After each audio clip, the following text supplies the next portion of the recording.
इस बुलेटिन के प्रस्तुतकर्ता हैं टारगेट आईएएस कोचिंग। आपकी सफलता ही हमारा लक्ष्य।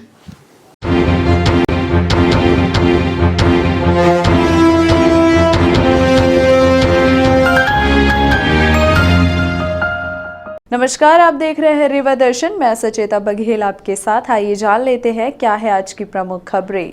मध्य प्रदेश का पहला ई बजट हुआ पेश। वित्त मंत्री जगदीश देवड़ा ने टैबलेट के जरिए विधानसभा में वित्त वर्ष 2021-22 के लिए कुल 2,41,375 करोड़ रुपए का बजट पेश किया। संजय गांधी हॉस्पिटल के चिकित्सकों पर एक बार फिर लगा लापरवाही का आरोप। नौकरी से पृथक किए जाने पर वन विभाग के श्रमिकों ने की भूख हड़ताल। और नगर निगम परिसर में खड़ी जेसीबी में लगी आग, पुलिस ने बताया शॉर्ट सर्किट का मामला। आइए जान लेते हैं इन खबरों को विस्तार से।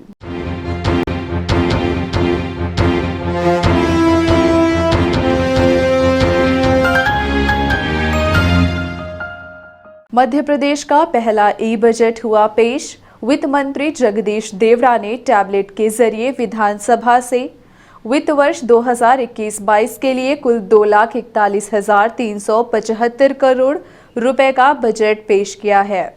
मध्य प्रदेश के वित्त मंत्री जगदीश देवड़ा द्वारा टैबलेट के जरिए बजट पेश करते हुए प्रदेश को बड़ी सौगात देने का दावा किया है। इस वर्ष के बजट में कोई नया कर नहीं लगाया गया है, साथ ही पुराने कर में बढ़ोतरी भी नहीं हुई है। बजट में राजकोषीय घाटा 50,938 करोड़ रुपए अनुमानित है। वहीं पेश किए गए वर्ष 2021-22 के बजट को लेकर रीवा में भी विभिन्न राजनीतिक दलों के नेताओं एवं व्यापारियों समेत अन्य सामाजिक संगठनों से बात की गई, जिसमें प्रमुख रूप से संभागीय भाजपा मीडिया प्रभारी योगेंद्र शुक्ला, कांग्रेस नेता गुरमीत सिंह मंगू, व्यापारी नेता नरेश काली समेत अन्य लोग शामिल रहे। बजट को लेकर इन नेताओं ने जो कहा, देखिए हमारी इस रिपोर्ट में। जुमलों की सरकार है, जुमलों का बजट है। पूरे देश के अंदर और प्रदेश के अंदर किसान सड़कों पे जीएसटी के मार को लेके पूरा देश का व्यापारी और प्रदेश का व्यापारी ने मध्य प्रदेश बंद 26 तारीख को किया। आज का बजट, महंगाई की जब बात आएगी तो उस बजट में महंगाई कहाँ दिख रही है? आप मुझे बताइए। क्या पेट्रोल और डीजल में वैट कम किया? नहीं किया। क्या चाय पत्ती और चीनी के रेट में कुछ कमी आई? नहीं आई। आज बच्चे ऑनलाइन क्लास में पढ़ रहे हैं। क्या स्कूल की फ़ीस के लिए बड़ी बात कही गई कि चाहे वो प्राइवेट स्कूल हो चाहे वो सरकारी स्कूल हो, उन्हें कम से कम हम नहीं कर सकते तो 40% माफ़ की बात तो की जा सकती थी।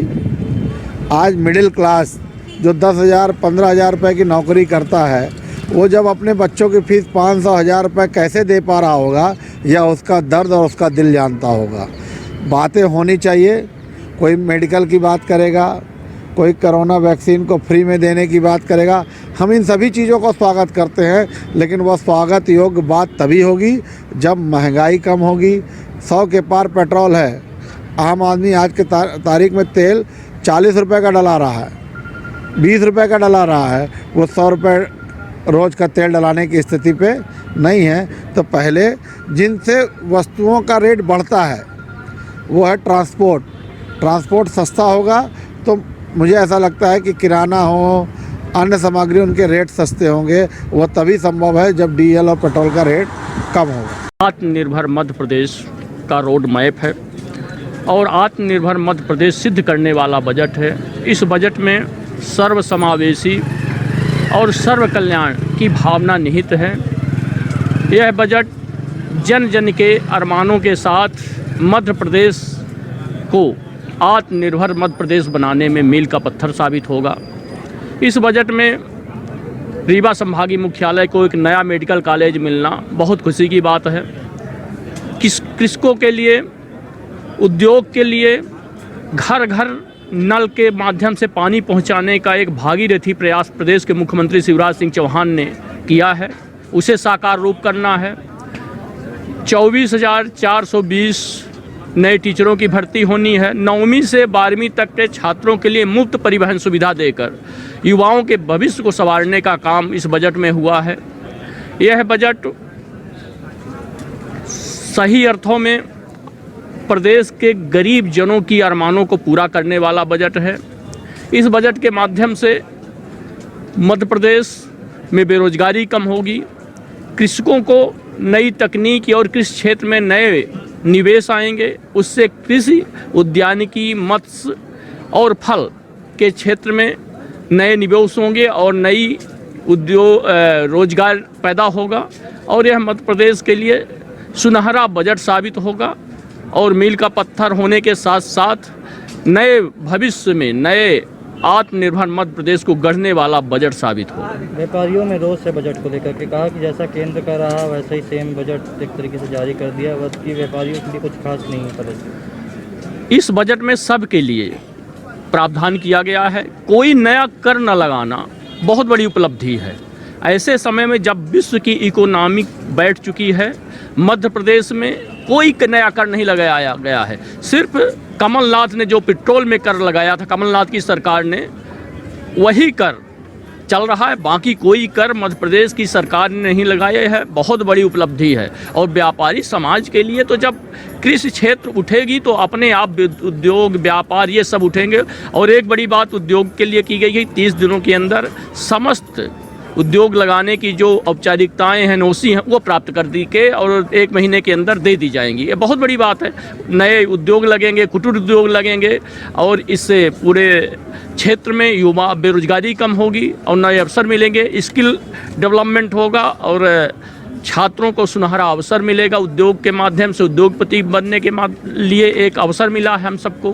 पेट्रोल डीजल के दाम, गैस के दाम सब महंगे। जैसा कि हमने कहा, इस बजट में एक आने का टैक्स न लगाना बहुत बड़ी उपलब्धि है। चूँकि पेट्रोल और गैस विदेश से नियंत्रित हैं, विदेश में इस समय ठंडी के कारण रेट बढ़े हुए हैं और माननीय देश के वित्त मंत्री जी ने कहा कि बहुत ही जल्द रेट गिरने वाले हैं। सरकार इसमें प्रयास कर रही है और सरकार, प्रधानमंत्री जी ने भी कहा है कि इसे कंट्रोल में करने के लिए हम प्रयासरत हैं। देखते हैं आने वाले दिनों में सस्ते होंगे। बाकी महंगाई नहीं है।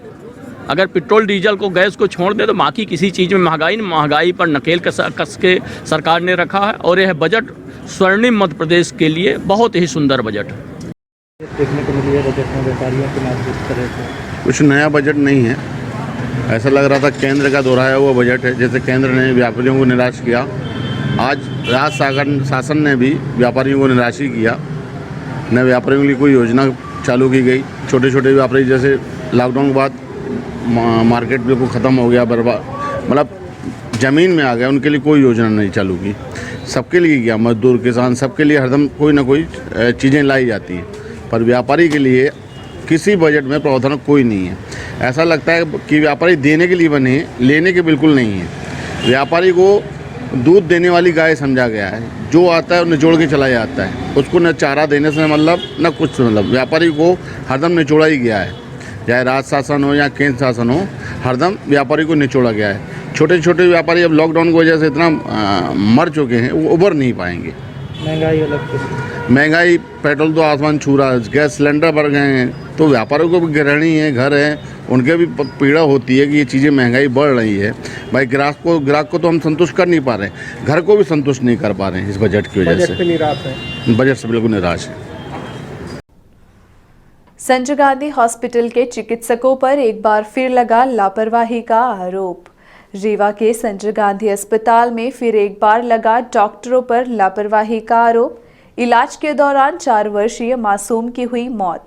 परिजनों ने डॉक्टरों पर लगाया इलाज न करने का आरोप। अस्पताल में ड्यूटी के समय डॉक्टरों का सोते हुए बनाया वीडियो। अस्पताल अधीक्षक ने जांच कर कार्यवाही की, कही बात। विंध्य के सबसे बड़े संजय गांधी अस्पताल में दूर दूर से मरीज इलाज के लिए आते हैं, लेकिन उन्हें बेहतर इलाज की सुविधा नहीं मिल पाती। संजय गांधी अस्पताल जूनियर डॉक्टरों के भरोसे चल रहा है। सीनियर डॉक्टर अपनी खानापूर्ति कर यहां से चले जाते हैं, जिसका नतीजा है कि इस अस्पताल में आए दिन डॉक्टरों पर लापरवाही के आरोप लगते हैं। इसी बात को लेकर आए दिन अस्पताल में परिजनों द्वारा हंगामा भी किया जाता है, लेकिन डॉक्टरों पर इलाज के दौरान लापरवाही के आरोप कम नहीं हो रहे। मंगलवार को एक बार फिर अस्पताल में 4 वर्षीय मासूम की मौत के बाद परिजनों ने डॉक्टर पर लापरवाही का आरोप लगाया है। सीधी जिले के हनुमानगढ़ के रहने वाले रवि साकेत ने अपने 4 वर्षीय भतीजे को 24 फरवरी को इलाज के लिए रीवा के संजय गांधी अस्पताल के शिशु रोग विभाग में भर्ती कराया था। उसको चक्कर से आते थे, जिसके बाद उसको यहां भर्ती कराया गया था। परिजनों का आरोप है कि कई दिन से वो यहाँ भर्ती था, लेकिन उसका अच्छे से उपचार नहीं किया जा रहा था। बीती रात अचानक उसकी तबीयत बिगड़ने लगी, जिसके बाद वो कई बार डॉक्टरों और नर्स के पास गया, लेकिन उसकी किसी ने नहीं सुनी। डॉक्टर वार्ड में सोते रहे, लेकिन कोई भी इलाज के लिए नहीं आया, जिसके बाद उसने डॉक्टरों का सोते हुए एक वीडियो भी बना लिया। सुबह जब सीनियर डॉक्टर ने बच्चे को देखा तो उसको मृत घोषित कर दिया, जिसके बाद परिजनों ने हंगामा किया। डॉक्टरों को भगवान कहा है, लेकिन जिस तरह से इस तरह की लापरवाही सामने आई है, उसने एक बड़ा सवाल खड़ा कर दिया कि अगर डॉक्टर इलाज नहीं करेंगे तो वो कहाँ जाएंगे। सरकार करोड़ों खर्च कर बेहतर इलाज की सुविधा अस्पतालों में मुहैया कराती है, लेकिन मरीजों को सुविधा नहीं मिल पाती और लापरवाही के चलते खामियाजा परिजनों को भुगतना पड़ता है। इस मामले की जानकारी मिलने के बाद संजय गांधी अस्पताल के अधीक्षक का कहना है कि मामला जानकारी में आया है। शिशु रोग विभाग से जानकारी ली जाएगी और लापरवाही पाए जाने पर निश्चित तौर पर कार्यवाही की जाएगी। हम लोग हनुमानगढ़ से आए हैं दवाई करवाने पर। यह संजय गांधी अस्पताल रीवा में, जिला अस्पताल में। तो यहाँ नर्स से बोलते थे दवाई करिए, नर्स तो बोलते थे अभी सिस्टर आएगी तो करेगी, सिस्टर बोलती थी नर्स आएगी तो करेगी। और इन लोग सो रहे थे तो हम वीडियो बना लिए हैं और दे देंगे न्यूज़ वालों को। बच्चे की भी डेथ हो गई है। हाँ, बच्चे की भी डेथ हो गई है, ले जा रहे हैं घर उनको। यही था। बच्चे को कब भर्ती कराया था आप लोगों ने? तकलीफ हम लोग 24 तारीख को हम लोग करवाए थे भर्ती, तो यही था। बच्चे को क्या हुआ था? बच्चे को झटका आ रहा था। क्या मानते हैं डॉक्टर की लापरवाही से मौत हुई है? तब लापरवाही नहीं, सो रहे थे, उनसे बोलते थे दवाई करिए तो उन लोग बोलते थे अभी सिस्टर आएगी तो करेगी, नर्स आएगी तो करेगी। सो रहे थे बड़े डॉक्टर जो कोई थे। दवाई नहीं किया?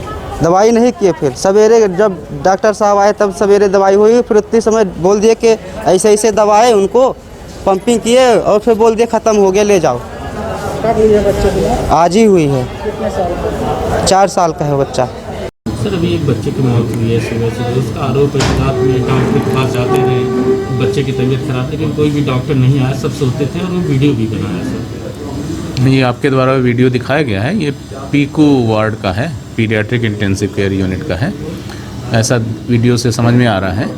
तो मेरी जानकारी में आया है, मैं अभी विभागाध्यक्ष जो हैं शिशु रोग विभाग के, उनसे इसके संबंध में जानकारी लूँगा और अगर इस संबंध में अगर जो उनका आरोप है उसमें कोई सत्यता पाई जाएगी कि डॉक्टरों के द्वारा उनको नहीं देखा गया, रात में प्रॉपर अटेंड नहीं हुआ, उसका इलाज नहीं हुआ, तो उसमें निश्चित तौर पे कार्रवाई की जाएगी। अक्सर लापरवाही का आरोप लगता रहता है। जी हाँ, कई बार इस तरह की शिकायतें आती हैं, फिर पूर्व में भी आई थी, उस पर जाँच भी कराई गई थी। कई बार ये गलतफहमी भी हो जाती है कि डॉक्टरों के प्रयास करने के बावजूद भी कई बार उसमें जो परिणाम नहीं प्राप्त होते हैं। परंतु इस प्रकरण में मैं देख रहा हूँ, मैं चर्चा करूँगा विभाग अध्यक्ष महोदय से, ज़रूरत पड़ी तो इसमें जांच करा के और इस पर कार्रवाई की जाएगी। नौकरी से पृथक किए जाने पर वन विभाग के श्रमिकों ने की भूख हड़ताल। वन विभाग के श्रमिकों को नौकरी से तथा किए जाने के बाद श्रमिकों ने हड़ताल का रास्ता अपना लिया है। बीते दिवस वन मंडल अधिकारी कार्यालय के सामने अपनी मांगों को लेकर भूख हड़ताल करते हुए धरने पर बैठ गए हैं। दैनिक वेतन भोगी कार्यभारित श्रमिक संघ के तत्वावधान में श्रमिकों की हड़ताल जारी है। सैनिकों की मांग है कि 10 वर्ष की सेवा पूर्ण करने वाले श्रमिकों को स्थायी कर्मी का दर्जा देते हुए मानदेय दिलाए जाने, निष्कासित श्रमिकों का विगत 2 माह की मजदूरी का भुगतान नहीं किया गया है, उसे तत्काल किया जाए एवं ग्रीन रीवा से निष्कासित श्रमिकों को कार्य पर वापस लिया जाए। श्रमिकों ने कहा है कि वह बेरोजगार होकर भूखे मरने की कगार पर आ गए हैं। बीते कई महीनों से वेतन नहीं दिया गया, अब नौकरी से पृथक किया जा रहा है। यदि उनकी मांग नहीं मानी गई तो वह इसी तरह भूख हड़ताल पर अनिश्चितकालीन तक बैठे रहेंगे। ये महिलाएं श्रमिक हैं जो इनको काम से निकाल दिया गया है बिना नोटिस के, बिना किसी सूचना के। तो इनको कई बार हम लोगों ने संगठन के द्वारा नोटिस दिया, पर उस नोटिस का आज तक कोई जवाब नहीं मिला।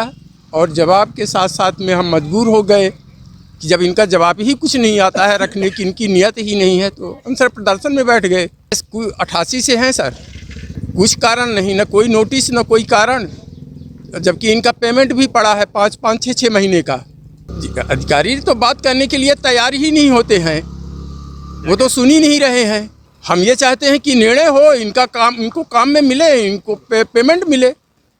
जैसे ये पूर्ववत काम कर रही थी वैसे इनके साथ में व्यवहार हो। ऐसे लोग 30-35 लोग हैं। कलेक्टर ये सब हमारी सूचनाएं उनको वहाँ तक है, पत्र है, हमारा प्रतिनिधिमंडल जरूर नहीं गया है वहाँ से उनको मिलने से, कोई कार्रवाई नहीं। नगर निगम परिसर में खड़ी जेसीबी में लगी आग, पुलिस ने बताया शॉर्ट सर्किट का मामला।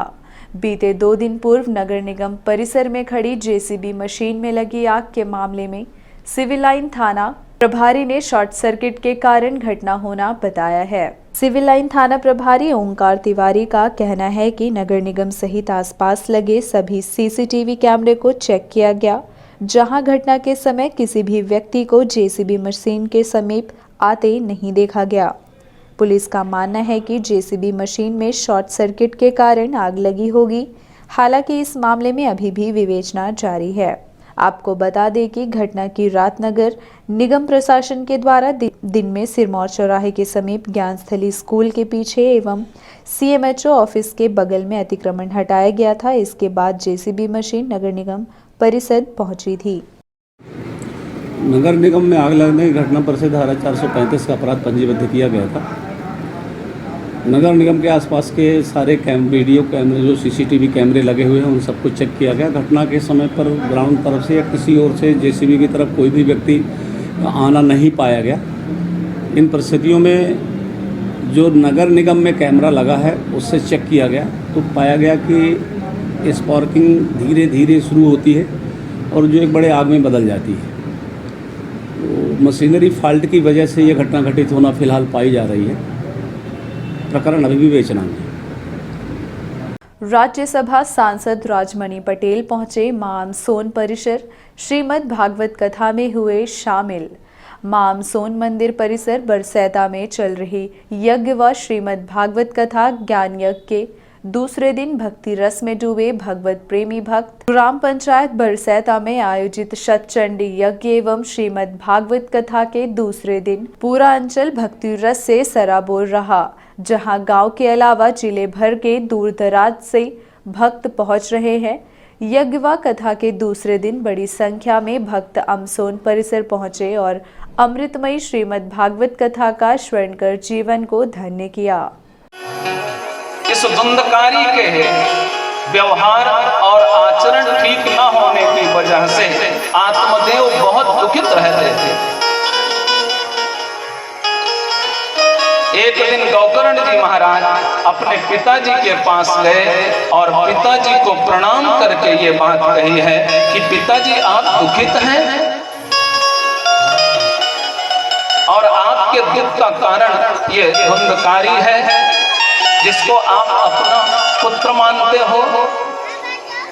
तो आप एक काम करो कि ये संसार आपको सुख नहीं दे सकता है, संसार तो दुख ही देता है और आपको उस दुख की अनुभूति इसलिए हो रही है कि देहेस्तमाल सरुधिरे भीमतिं त्यजत्वं जाया सुतादिषु सदा ममतां विमुञ्च पश्चानिशं जगदितं क्षणभङ्गनिष्ठं वैराग्यरागरसिको भवभक्तिनिष्ठं।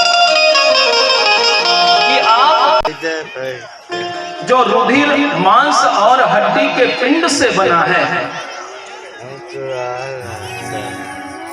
इसको आप मैं मानना छोड़ दीजिए और इस रुधिर मांस और हड्डी के पिंड के जो नाते ये संसार का जो संबंध है उसे मेरा मानना छोड़ दीजिए। तो दो काम आप छोड़िए और दो काम आप पकड़िए और भगवान की सेवा और भगवान की कथा को आप पकड़िए तो निश्चित आपका कल्याण नहीं होगा, निश्चित ही आपका परम कल्याण होगा। इसीलिए जीवन में हमें भगवान के नाम को अवश्य लेना चाहिए। दूसरे दिन की कथा में रीवा राज्यसभा सांसद राजमणि पटेल, भाजपा नेता नारायण मिश्रा के साथ ही बड़ी तादाद में गणमान्य जन व भगवत प्रेमी भक्त मौजूद रहे।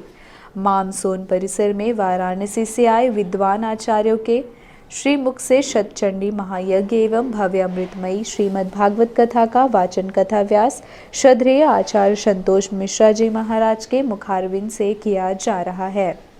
दूसरे दिन की कथा में पूज्य महाराज ने भक्तों को कथा श्रवण कराते हुए कहा कि जीवन में कोई कितना भी पाप क्यों ना किया हो, अगर वह एक बार अगर भागवत की कथा का श्रवण कर ले तो समस्त पाप और क्लेश से मुक्त हो जाता है। दूसरे दिन की कथा में गोकर्ण और धुंधकारी की दिव्य कथा भक्तों ने श्रवण की। महाराज श्री ने यह भी कहा कि भगवान अपने भक्तों को कभी भूलते नहीं, भक्तों पर कृपा करने वो स्वयं हर वक्त तत्पर रहते हैं। इसका सबसे बड़ा उदाहरण यह है कि बाणों की शैया पर पड़े अपने भक्त भीष्म पितामह पर कृपा कर अपनी भक्तवत्सलता दिखाई और संदेश दिया कि जो मुझ पर आश्रित है वो कभी निराश नहीं होते। दूसरे दिन की कथा के पश्चात आरती में शामिल हुए। उसमें प्रमुख रूप से बीजेपी नेता नारायण मिश्र, राजरूप मिश्रा, डड़वा केसरी प्रसाद मिश्रा, रामबली द्विवेदी, राममूर्ति चतुर्वेदी, हरिलाल शुक्ला, विसर्जन पटेल, रामदयाल पटेल, बिहारी लाल चतुर्वेदी आदि लोग शामिल रहे।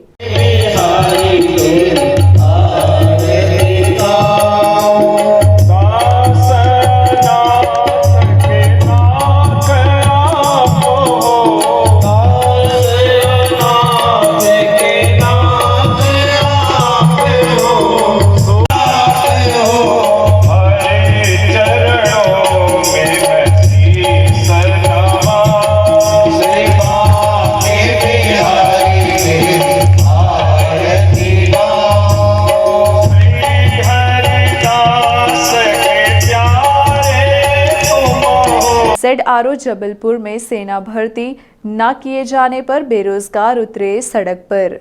कलेक्टर रीवा को सौंपा ज्ञापन, कहा 14 महीने से कर रहे हैं प्रतीक्षा। ZRO जबलपुर में विगत 14 महीने से लंबित आर्मी की भर्ती न किए जाने पर बेरोजगार अभ्यर्थियों ने कलेक्टर को ज्ञापन सौंपा है। हजारों की संख्या में कलेक्ट्रेट पहुंचे बेरोजगारों ने ज्ञापन सौंपते हुए कहा कि ZRO जबलपुर में 14 महीने से सेना की भर्ती नहीं की गई, जबकि भारतीय सेना के द्वारा विगत वर्ष फरवरी माह में नोटिफिकेशन जारी कर दिया गया था। यदि मई महीने तक भर्ती न की गई तो कई अभ्यर्थियों की उम्र निकल जाएगी, जिसके लिए अतिशीघ्र प्रक्रिया चालू कराई जाए। अभी तक मतलब 1.5 साल हो गए हैं, अभी तक आर्मी की रैली भर्ती नहीं आई जबलपुर BRO की, जिसमें 14 ज़िले आते हैं। और अगर लगातार ऐसे भर्ती नहीं आएगी तो 18 से 21 लेते हैं मतलब आर्मी में, तो बच्चे यहाँ के ओवर एज हो रहे हैं। तो हमारी मतलब 2 शर्तें हैं कि एक तो आर्मी की जो जबलपुर की रैली भर्ती है इसको जल्द से जल्द निकाला जाए। जैसे अभी महू BRO का नोटिफिकेशन आ गया है तो एज क्राइटेरिया जो है, जैसे GD का जो एज क्राइटेरिया है 18 से 21 है, तो उसको 18 से 23 साल हो, और जो ट्रेडमैन की भर्ती है वो 18 से 25 साल हो। तो हम लोग कलेक्टर साहब को ज्ञापन देने आए थे कि ये जो हमारी बात है रक्षा मंत्रालय में जाए, chief of the defence staff के पास जाए कि जो अब हर 6 महीने में भर्ती आए रैली भर्ती, क्योंकि बच्चे जो रहते हैं हमेशा रिलेशन भर्ती आती है, तो जो युवा हैं जिनके अंदर जोश है आर्मी में जाने के लिए वो ओवर एज हो जा रहे हैं। 18 से 21 2 साल भर्ती नहीं आती, जिनकी 18 से चालू होती है 21 जल्दी ख़त्म हो जाती है, एक भी भर्ती देखने को नहीं पाते हैं। तो इसलिए हम जो सभी हमारे सैनिक भाई हैं यहाँ इकट्ठा हैं, जो 2-2 साल 3-3 साल से मेहनत कर रहे हैं, लगातार लगे हुए हैं, भर्ती ना आने के कारण ये लोग ओवर एज हो रहे हैं, डीमोरल हो रहा है, और फिर इसमें बहुत लोग आत्महत्या भी कर रहे हैं, क्योंकि आर्मी का जुनून है। देश में सेवा करने के लिए जुनून बना है, लेकिन जब सेना भर्ती ही नहीं निकालेगी, रैली भर्ती आएगी ही नहीं, तो ये लड़के ओवर एज हो जाएंगे। इसलिए हम लोग यहाँ पर आए हैं ज्ञापन, शांतिपूर्ण ज्ञापन देने। हमारी बात मतलब chief of the army staff, रक्षा मंत्रालय, राजनाथ सिंह रक्षा मंत्री हैं, उनके पास जाए कि जो जबलपुर बीआरओ की भर्ती है वो लगातार मतलब हर 6 महीने में रैली भर्ती आए, क्योंकि रिलेशन भर्ती तो हर महीने आती रहती है। और जो एज क्राइटेरिया है तो जीडी की जो उम्र है उसको 18 से 23 किया जाए, और ट्रेडमैन की 23 है तो उसको 25 किया जाए। जेड.आर.ओ. जबलपुर सेना भर्ती के संबंध में यहाँ पे कुछ युवाओं के द्वारा ज्ञापन कलेक्टर सर को सौंपा गया है, जिसमें इनको कहना है कि जेड.आर.ओ. जबलपुर जो है जिसमें सेना भर्ती होती है उसमें लगभग 14 ज़िले आते हैं, और उन 14 ज़िलों में भर्ती नहीं हो पा रही है किन्हीं कारणों बस। अन्य जोन में वैकेंसीज़ आई हैं, परंतु जेड.आर.ओ. जबलपुर में वैकेंसी नहीं आई है। उसी के संबंध में कलेक्टर सर को इन्होंने ज्ञापन प्रस्तुत किया है। युवा यहाँ पर एकत्रित हुए हैं, उनमें से 2 प्रतिनिधि यहाँ से निकल करके अभी कलेक्टर सर से मिलने गए हैं अंदर, चूँकि पूर्व में ही जन सुनवाई चल रही है और काफ़ी आवेदक अंदर है, इसलिए यहाँ के डेलीगेशन से 2 व्यक्तियों को लेकर कलेक्टर सर से मिलवा दिया गया। कुछ विवाद की स्थिति भी निर्मित हुई। अब ये छात्र मान नहीं रहे हैं, युवा जो लोग आए हैं और अनावश्यक यहाँ पर वाद विवाद कर रहे हैं। कलेक्ट्रेट का गेट भी बंद कर दिया था काफ़ी समय के लिए, जिससे कि जो भी हमारे यहाँ जो आवेदक आ रहे हैं, जो भी अपने काम के लिए आ रहे हैं, वकील हैं और जो पेशी करने आते हैं डेली हमारे यहाँ आवेदक होते हैं, काफ़ी परेशानी हुई। वो समझाइश दी गई, मान ली नहीं, पर अंततः 2-3 लोग गए यहाँ पर कलेक्टर साहब से मिलने के लिए।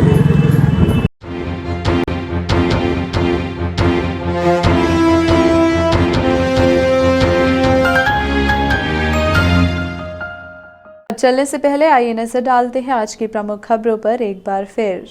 मध्य प्रदेश का पहला ई-बजट हुआ पेश। वित्त मंत्री जगदीश देवड़ा ने टैबलेट के जरिए विधानसभा में वित्त वर्ष 2021-22 के लिए कुल 2,41,375 करोड़ रुपए का बजट पेश किया। संजय गांधी हॉस्पिटल के चिकित्सकों पर एक बार फिर लगा लापरवाही का आरोप। नौकरी से पृथक किए जाने पर वन विभाग के श्रमिकों ने की भूख हड़ताल। और नगर निगम परिसर में खड़ी जेसीबी में लगी आग, पुलिस ने बताया शॉर्ट सर्किट का मामला। ये थी आज की प्रमुख खबरें। आगे की खबरों के लिए बने रहे रेवा दर्शन के साथ। दीजिए हमें इजाजत। नमस्कार।